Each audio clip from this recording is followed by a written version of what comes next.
Law म्हणजे starting from Stefan's law आणि ending with Newton's law म्हणजे derive the Newton's law from the Stefan's law of radiation. Now we know that Stefan's law of radiation is given by काय Eb is equal to काय सूत्र आहे sigma into bracket t raised to 4 minus t0 raised to 4 where t is called as temperature of the body and t0 is called as temperature of surrounding. Now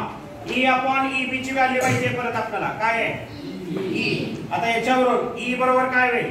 E into Eb. Eb ची किंमत इथे वापरा काय मिळेल E is equal to E sigma t raised to 4 minus t0 raised to 4. Now परत काय केलं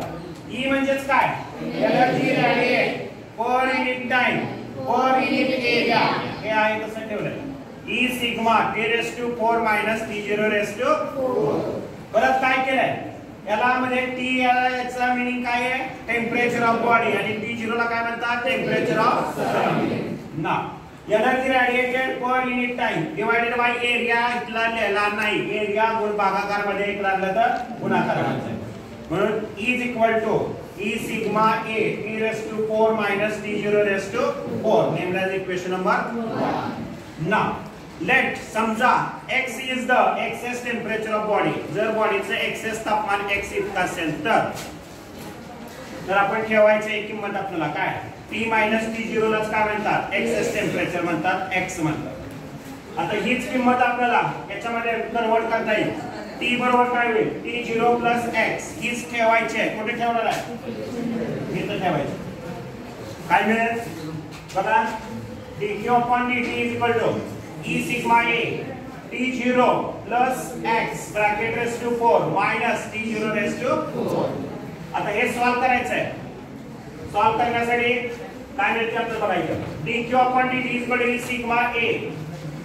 t0 raised to 4 minus into bracket 1 minus x upon t0 bracket चा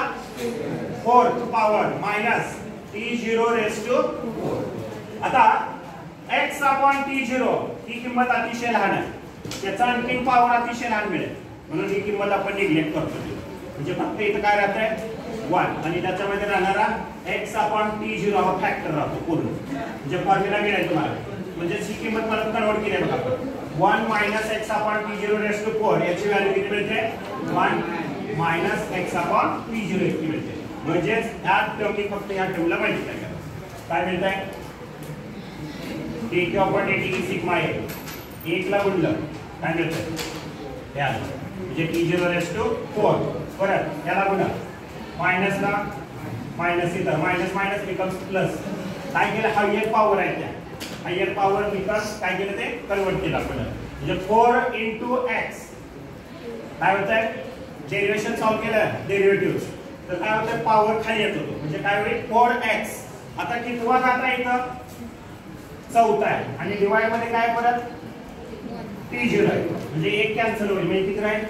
t0 raised to 3 आणि हे तर आहे तसं बरं plus t0 minus t0 raised to 4 काय होईल तिथं कॅन्सल म्हणजे काय राहतं इथं dq upon dt is equal to 4 राहिला E sigma A राहिला t0 raised to 3 राहिला आणि इथं x राहिला. आता ह्या सगळ्या किमती काय आहेत कॉन्स्टंट आहेत म्हणजे इथे सगळ्या किमती काय दिल्या कॉन्स्टंट राहिले फक्त x म्हणून dq upon dt is equal to constant into x. आता कॉन्स्टंट जर काढायचा म्हटलं तर काय कोणतं साइन येतं प्रोपोर्शनॅलिटी साइन येतं म्हणजे dq upon dt proportional to x